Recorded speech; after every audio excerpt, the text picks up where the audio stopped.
La situation est dramatique dans toute la Turquie. Chaque jour, 2 femmes sont tuées. Et il ne s'agit là que des chiffres officiels.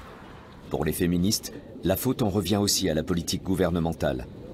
Pourtant, depuis 2014, la Convention du Conseil de l'Europe sur la prévention et la lutte contre la violence à l'égard des femmes et la violence domestique, dite Convention d'Istanbul, est en vigueur dans le pays.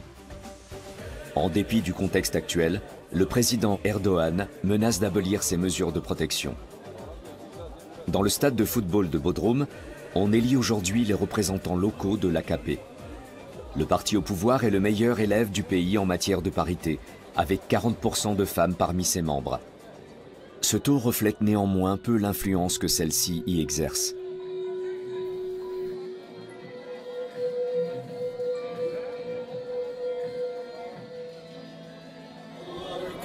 Aydan Korkmaz est la représentante de l'aile féminine de l'AKP à Bodrum. Comment allez-vous? Ça m'a manqué de vous voir parmi nous. Il faut qu'on se revoie bientôt. Notre président accorde une grande importance aux femmes. De nombreux domaines leur sont ouverts. Elles occupent des postes au bureau politique ou sont parlementaires. Chez nous, il y a des femmes partout. La députée locale de l'AKP chante aussi les louanges de la collaboration au sein du parti. Reste que ceux qui donnent le ton dans le parti, ce sont les hommes. Et aujourd'hui, ils se préoccupent moins des femmes que des postes de direction. Tu n'es pas sur la liste, c'est une élection ici. Bien que l'adhésion des femmes à l'AKP ait été activement promue durant des années, la direction masculine du parti décide entièrement seule en ce qui concerne leurs intérêts. Récemment, les autorités religieuses du gouvernement ont recommandé aux femmes victimes de violences de chercher le dialogue et de cuisiner à leur mari son plat préféré. En clair, de jouer le rôle de la femme au foyer soumise. Pour Aydan, c'est totalement hors de question, même si la députée ne souhaite pas le dire ouvertement devant la caméra. Mert vient de suivre une heure de cours d'anglais en ligne. Maintenant, on regarde ensemble pour le prochain cours et on télécharge le module nécessaire. Aydan est contre la violence, mais à l'AKP, la politique sociale est fonction des postes. Nous comptons 6 000 membres féminins à Bodrum. Nous offrons aux femmes une plateforme unique au monde. Il leur arrive des choses terribles qui nous blessent et nous attristent.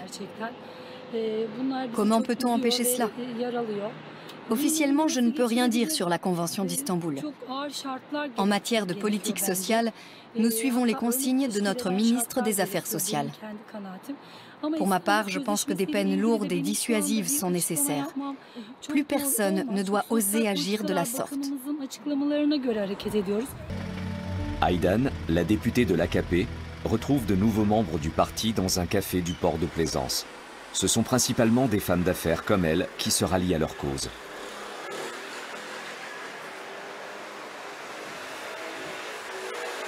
Bonjour et bienvenue.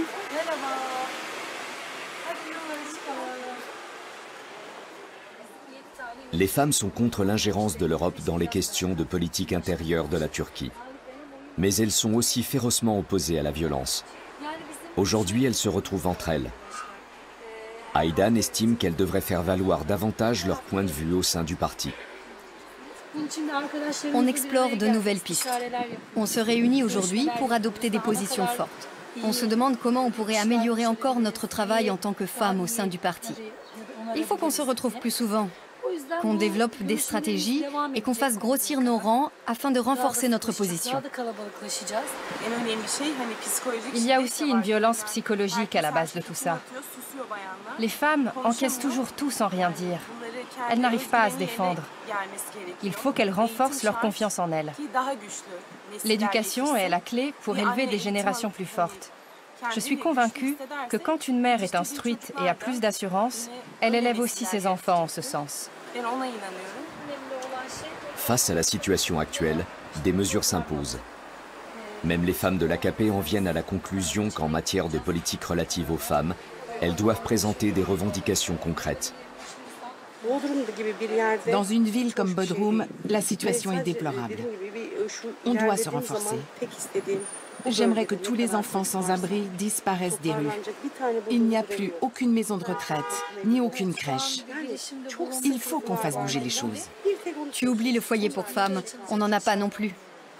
Non, pas un seul. Il nous en faut un. Les féministes se battent depuis des années pour que Bodrum en fonde un. Aujourd'hui, elles se réunissent en visioconférence pour préparer des actions de protestation.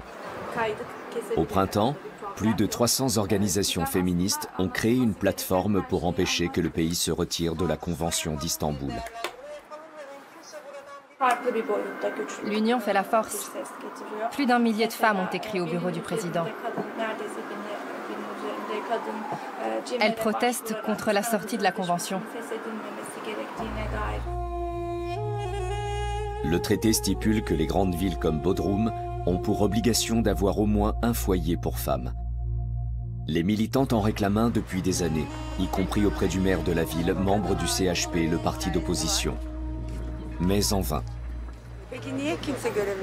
Pourquoi ne remplissent-ils pas leurs obligations? La politique des femmes ne les intéresse pas. Pour eux, elles doivent rester à la maison. Ils pensent qu'elles vont se soumettre s'ils répondent à leurs revendications par attentisme. Mais ils se réjouissent trop vite. Si la ville n'ouvre pas le foyer pour femmes, on ira planter nos tentes sous leur nez. Les femmes sont déterminées à défendre leurs droits. Elles veulent faire pression sur le Parlement en incitant les députés à faire usage de leur mandat. Le Parlement est co-responsable de l'application de la Convention d'Istanbul. La lutte se poursuit. Les jours tranquilles des pachas sont peut-être comptés.